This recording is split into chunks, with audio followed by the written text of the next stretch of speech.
Hi friends, Q&A ఎపిసోడ్కి అందరికీ స్వాగతం. So ఎప్పటిలాగే మంచి కామెంట్స్ని పిక్ చేశాను. సో అందరికీ యూజ్ఫుల్గా ఉండే కామెంట్స్ని మీరు ఎక్కడ స్కిప్ చేయకుండా లాస్ట్ వరకు చూడండి. ఒకవేళ కామెంట్ చేసుంటే మీరు కనుక నెక్స్ట్ కనుక బైక్ తీసుకోవాలన్నా చూస్తున్నా, లేదంటే ఆలోచిస్తున్నా, లేదంటే టూ వీలర్కి సంబంధించి ఎలాంటి డౌట్స్ ఉన్నా ఈ వీడియో కింద కామెంట్ సెక్షన్లో కామెంట్ చేయండి. నెక్స్ట్ వీక్ కూడా వాటిని పిక్ చేసి ఇంట్రెస్టింగ్గా చేస్తే ఖచ్చితంగా మీకైతే ఆన్సర్ అయితే ఇస్తాను. సో జెన్యూన్గా చేసే వాళ్ళకైతే ఖచ్చితంగా నాకు అర్థమైపోతుంది, వెంటనే నాకు తెలిసిపోతుంది ఇది జెన్యూన్గా ఉంది, కంపల్సరీ కూడా తనకు తొందరలో కొనబోతున్నాడు బండి, చాలా డౌట్స్ ఉన్నాయన్న సంగతి నాకు అర్థమైపోతుంది. మీరు పెట్టే డెప్త్ నాకు తెలుస్తుంది అనమాట. ఎనీవేస్, కొత్తగా ఎవరైనా మన ఛానల్ చూస్తుంటే ప్లీజ్ గైస్ సబ్స్క్రైబ్ చేయండి. సో కాదు, హంబుల్గా రిక్వెస్ట్ చేస్తున్నాను. ఎందుకనంటే మన ఛానల్ స్టార్ట్ చేసి 4 years అవుతుంది. అందులో 1 సంవత్సరం నేను సరిగా వర్క్ చేయలేదు. నేను ఒక 1 year సాఫ్ట్వేర్ ఇంజనీర్గా వర్క్ చేస్తూ నాకు అది ఇష్టం లేక మళ్ళీ నేను చాలా ఫ్యాషనేట్గా ఉంటాను యూట్యూబ్ విషయమై. వీడియో పెట్టకపోతే మనశ్శాంతి ఉండదన్నమాట. సో కంటెంట్ క్రియేట్ చేయకపోతే మనశ్శాంతి ఉండదు. ఆల్రెడీ 1-2 సార్లు చెప్పాను. 1 lakh సబ్స్క్రైబర్స్ని మనం తొందరగా రీచ్ అయినట్లుగా అయితే మన వాయిస్ కొంచెం ఎక్కువగా బయటకు వెళ్తుంది. సో మీ ద్వారా మీకు ఇబ్బందిగా ఉండేటువంటి పర్టికులర్ బండి మీద నాకు బాగలేదు, ప్రాబ్లంగా ఉంది, ఈ బండికి చాలా సమస్యలు ఉన్నాయి, కస్టమర్స్ మీద రుద్ది ఇబ్బంది పెడుతున్నారనే దాన్ని నేను గట్టిగా మాట్లాడతాను. మన వైపు నుంచి కంపెనీకి అర్థమయ్యే విధంగా మన వాయిస్ వాళ్ళ దాకా వెళ్తుంది. అలాగే కొన్ని వీడియోస్కి ఆన్ ది స్పాట్లో లాంచ్ ఈవెంట్కి వెళ్ళి మీ దాకా కంటెంట్ తీసుకురావడానికి కూడా నాకు సపోర్ట్గా ఉంటుంది. సో ప్లీజ్ గైస్ సబ్స్క్రైబ్ చేయండి. ఎంత కష్టపడి ఇక్కడ దాకా వచ్చానో మీ అందరికీ తెలుసు. నా జర్నీని దగ్గర నుంచి చూసిన వాళ్ళు చాలామందే ఉన్నారన్నమాట. ఎనీవేస్, కష్టపడి వచ్చే ప్రతి ఛానల్ని సపోర్ట్ చేయండి, నాదనే కాదు. అండ్ వ్యాలిడ్ ఇన్ఫర్మేషన్ ఇచ్చే ఛానల్స్ని, అనవసరమైనటువంటి ఏమంటారు వాటిని, కొన్ని టైంపాస్ వీడియోస్ కూడా చేస్తూ ఉంటారు, ఏదో లైట్గా ఉంటారు, అది ఏది పడితే ఆ వీడియో పెట్టేస్తూ ఉంటారు. వాళ్ళకి కూడా మంచిగా ఆన్ ది నైట్ వైరల్ అయిపోతున్నారు. బట్ జెన్యూన్గా ఉంటూ మంచి ఇన్ఫర్మేషన్ ఇస్తూ ₹1,00,000 కష్టపడి సంపాదించుకున్న మీ డబ్బుల్ని ప్రాపర్గా ఒక బండి మీద ఇన్వెస్ట్ చేయడానికి మీరు ట్రై చేస్తూ ఉన్నప్పుడు ఇంకా అడిషనల్ ఇన్ఫర్మేషన్ని జెన్యూన్గా ఆఫర్ చేసే మనలాంటి ఇన్ఫర్మేషన్ ఇచ్చే ఛానల్స్కి రోజులైతే లేవు ప్రజెంట్. సో మీరు ఉన్నారన్న ధైర్యంతో చేస్తున్నాను. దయచేసి సబ్స్క్రైబ్ చేసి సపోర్ట్ చేయండి, వీడియోని లైక్ చేయండి. ఎనీవేస్, కొంచెం టైం తీసుకున్నాను. సో ఫస్ట్ కామెంట్ అయితే చూద్దాం. సో ప్రవీణ్ అడుగుతున్నారు, ఓలా S1 Pro Plus కొనొచ్చా, కొత్తగా నేర్చుకొని స్విగ్గీ జొమాటో డెలివరీ చేయడానికి వరంగల్ హన్మకొండలో అని అడుగుతున్నారు. ఓలా నుంచి ఉన్నటువంటి వెహికల్స్లో S1 Pro కొంచెం పర్వాలేదు, బాగానే ఉంటుంది. బట్ బిల్డ్ క్వాలిటీ అయితే మాత్రం అంత వర్తీగా అనిపించదు. బట్ ప్రైజెస్ అయితే మాత్రం తక్కువగానే ఉన్నాయి. ఒకవేళ వాళ్ళు తక్కువ ప్రైస్ పెట్టి తక్కువ బిల్డ్ క్వాలిటీ ఆఫర్ చేస్తున్నారని నాకైతే అనిపిస్తుంది. ఒక ప్రైజ్ ఒక ₹2,000-3,000 ఎక్స్ట్రా పెంచుకొనైనా సరే మంచి బిల్డ్ క్వాలిటీ ఆఫర్ చేయండి. ఒకలాంటి ఫ్యాన్ బేస్ ఏర్పడుతుంది, ట్రస్టింగ్ ఏర్పడుతుంది, సర్వీస్ కూడా కొంచెం మెరుగుపరిచినట్లుగా అయితే ఓలా కొంచెం ఇంకా బూస్టప్ అయితే అవుతుంది. చాలా అట్రాక్టివ్ ప్రైస్లో అట్రాక్టివ్ స్పెసిఫికేషన్స్తో వస్తారు. కానీ ఇలాంటి లోడ్ పార్ట్స్ ఉన్నాయి, వాటిని వారు సరి చేసుకుంటే ఖచ్చితంగా నెంబర్ 1 EV వెహికల్స్ అమ్మిన వాళ్ళుగా మన ఇండియాలో నిలబడతారన్నమాట. ఎనీవేస్, S1 Pro అయితే బాగానే ఉంటుంది, కొనుక్కోవచ్చు. ఇంకా నా వైపు నుంచి ఏమైనా సజెషన్స్ కావాలంటే నేనైతే మీకు ఎదర్ నుంచి మీకు రిస్తా అయితే సజెస్ట్ చేస్తాను. సో అది కూడా చాలా బాగుంటుంది డే టు డే లైఫ్లో మీ ఫ్యామిలీ కోసం. అలాగే మీరు ట్రావెల్ చేసే సమయంలో డెలివరీ బాయ్గా దాన్ని మీరు మంచి స్టోరేజ్ స్పేసియస్గా ఉంటుంది కాబట్టి ఈజీగా గెటిన్ అయితే అవ్వచ్చు, మూవ్ ఆన్ అయితే అవ్వచ్చు అనమాట దాని మీద నుంచి. నెక్స్ట్ కామెంట్ రాంబాబు అడుగుతున్నారు, హాయ్ అన్న, నాకు Splendor plus Xtec BS6 bike ఉంది, లాంగ్ రైడ్ 100 kilometers ఎంత స్పీడ్లో వెళ్ళాలని అడుగుతున్నారు. సో ఎంత స్పీడ్ అనే దానికంటే ముందు కూడా 30 kilometers వచ్చి ఒకసారి బ్రేక్ తీసుకోండి. అలాగే ఒక 60 దగ్గర అయితే నడిపించుకోవడానికి ట్రై చేయండి. పక్కన ఉన్న వెహికల్స్ని ఓవర్టేక్ చేయడానికి 70-75 స్పీడ్ని మెయింటైన్ చేస్తే పర్లేదు. కానీ అదే స్పీడ్లో వెళ్ళారంటే మాత్రం ఫర్దర్గా ప్రాబ్లమ్స్ వచ్చే అవకాశం అయితే ఉంది. సో ఆ బండి ఒక బెస్ట్ స్పీడ్ అంటే ఐడియల్గా 60 అనేది మీరు యూస్ చేసుకోవడం బెటర్. నెక్స్ట్ ఓం ప్రకాష్ అడుగుతున్నారు, అన్న Honda SP 125 versus Pulsar N125 which is best అని అడుగుతున్నారు. సో ఇవి రెండు కూడా వేరే సెగ్మెంట్ వెహికల్స్. మైలేజ్ కోసం, ఫ్యామిలీ కోసం ఒక మంచి 125cc వెహికల్ చూస్తుంటే SP తీసుకోండి. లేదు నేను కొంచెం అగ్రెసివ్గా నడుపుకుంటాను, సిటీ రైడ్ ఎక్కువగా చేస్తాను, నేకుడ్ స్పోర్టియర్ వెహికల్స్ ముఖ్యం అనుకున్నట్లుగా అయితే మీకు Bajaj Pulsar N125 one of the best choice అనమాట. నెక్స్ట్ కామెంట్ వచ్చేసరికి భాస్కర్ అడుగుతున్నారు, అన్న గుంతల రోడ్లో బెస్ట్ బైక్ ఏది అని అడుగుతున్నారు, బ్యాక్ పెయిన్ రాకుండా. 125cc నుంచి చెప్పమంటే మోనోషాక్ సస్పెన్షన్ ఉన్న వెహికల్ తీసుకోమని నేను సజెస్ట్ చేస్తాను. అంటే ఎక్స్ట్రీమ్ 125cc, రైడర్ 125ccని ట్రై చేయొచ్చు, కొంచెం బెటర్ సస్పెన్షన్ వాటిలోనే ఉంటుంది. అలాగే ఇంకొంచెం బెటర్ ఆప్షన్స్ కావాలంటే యూనికాన్ 160 చాలా బాగుంటుంది. అలాగే యమహా FZ కూడా చాలా బాగుంటుంది. ఇంకా అక్కడ నుంచి పైకి వెళ్ళే కొన్ని మోనోషాక్ సస్పెన్షన్ దేంట్లో అయితే మీకు ఉంటుందో వాటిని అయితే తీసుకోండి. సో కొంచెం టెస్ట్ రైడ్ చేసి తీసుకోండి. స్మూత్ సస్పెన్షన్ ఉన్నదే మంచి వెహికల్ అన్నమాట. ఖచ్చితంగా కూడా బ్యాక్ పెయిన్ రాకుండా అవి మీకు సపోర్టెడ్గా ఉంటాయి. నెక్స్ట్ కామెంట్ మహేష్ అడుగుతున్నారు, అన్న పల్సర్ N150 మళ్ళీ వస్తుందా అని అడుగుతున్నారు.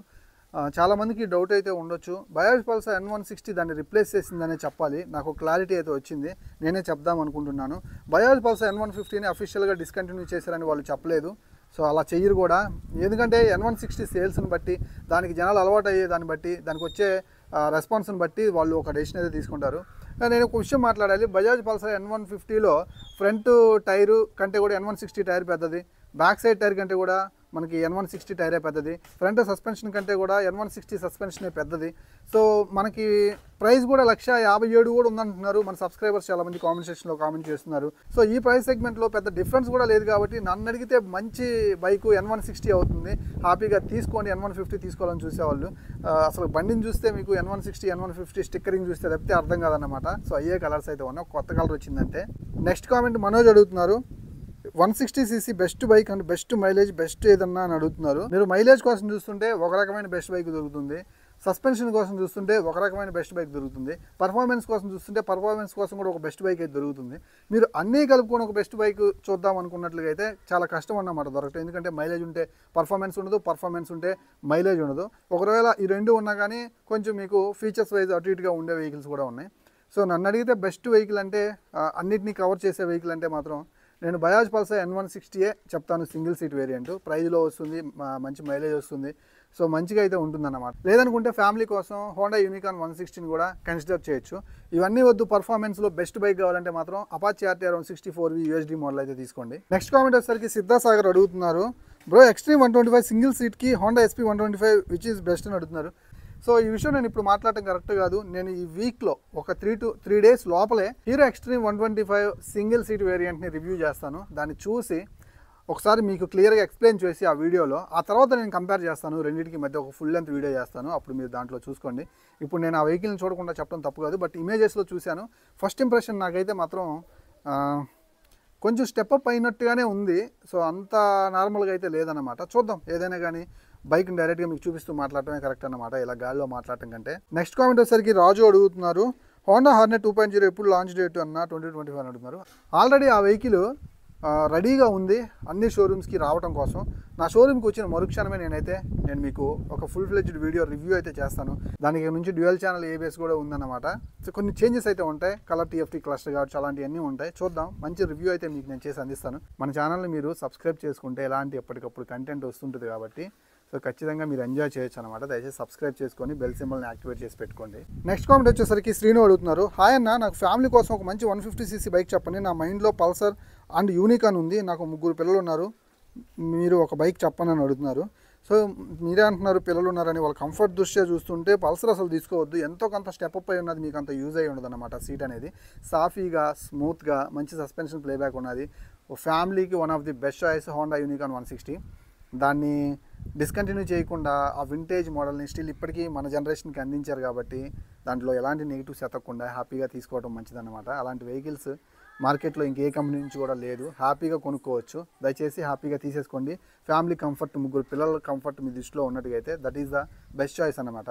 Next comment and last comment Laxman అడుగుతున్నారు, బ్రో నాకు 2 స్మాల్ కిడ్స్ ఉన్నారు, ఫ్యామిలీతో ఎప్పుడో ఒకసారి అరౌండ్ 25 కిలోమీటర్స్ షార్ట్ రైడ్కి వెళ్తాను, జాబ్ పర్పస్ డైలీ 30 కిలోమీటర్లకి మంచి సస్పెన్షన్ అండ్ సేఫ్టీ ఫీచర్స్ ఉన్న ఒక బైక్ సజెస్ట్ చేయండి. 80 కిలోమీటర్ల కంటే ఎక్కువ స్పీడ్ వెళ్ళను, ప్రజెంట్ స్కూటీ వాడుతున్నాను, అప్పుడప్పుడు బ్యాక్ పెయిన్ వస్తుంది, లాంగ్ డ్రైవ్కి కార్ యూజ్ చేస్తాను, కాస్ట్ నో ప్రాబ్లం, ఏ సెగ్మెంట్లోనైనా మంచి సస్పెన్షను ABS ఫ్యామిలీ పర్పస్ అని అడుగుతున్నారు. So ABS family purpose, suspension feedback, మంచి స్మూత్ ఫోమ్ ఫినిషింగ్ ఇవన్నీ ఉన్న బండి, ఫ్లాట్ అండ్ ఫార్మల్గా ఉండే బండి హోండా యూనికాన్ బాగుంటుంది, తీసుకోండి. సస్పెన్షన్ ప్లేబ్యాక్ అంతా బాగానే ఉంటుంది. సో ఫ్యామిలీకి కూడా అంటున్నారు కాబట్టి నేను దీన్ని యాడ్ చేశాను. ఇన్ కేస్ మీకు ఫ్యామిలీ కాదనుకుంటే నేను Yamaha FZని మీకు సజెస్ట్ చేస్తాను. ఎందుకంటే దాంట్లో 37mm టెలిస్కోపిక్ సస్పెన్షన్ ఉంది అండ్ మంచి సస్పెన్షన్ ప్లేబ్యాక్ అయితే ఉంటుంది, వైడర్ సీట్ కంఫర్ట్ అయితే ఉంటుంది. కాకపోతే ఫ్యామిలీకి అంతగా సూట్ కాదు, అంటే పిల్లలు ఉంటే ఒకవేళ సూట్ కాదు. లేదు మీ వైఫ్ తోటి మీరు అప్పుడప్పుడు వెళ్తానంటే నేను కేవలం పిల్లల్ని యాడ్ చేయకపోతే మాత్రం FZ నేనైతే మాత్రం స్ట్రాంగ్గా సజెస్ట్ చేస్తాను. అదైతే హ్యాపీగా తీసుకోండి. అదర్వైజ్ పిల్లల్ని కూడా యాడ్ చేసే పని అయితే యూనికాన్ బెస్ట్ చాయిస్ అనమాట. సో ఇది ఈరోజు వీడియో నచ్చింది అనుకుంటున్నాను. లైట్ కూడా కొంచెం డ్రాప్ అయిపోయింది. ఎవరైనా కొత్త వాళ్ళు మన ఛానల్ చూస్తున్నట్లయితే వెళ్ళేటప్పుడు ప్లీజ్ సబ్స్క్రైబ్ చేయండి అండ్ బెల్ సింబల్ని యాక్టివేట్ పెట్టుకోండి. వీడియోని లైక్ చేయండి. మరో వీడియోతో మళ్ళీ కలుస్తాను. అంతవరకు సెలవు. నేను మీ Srikanth signing off. Bye by.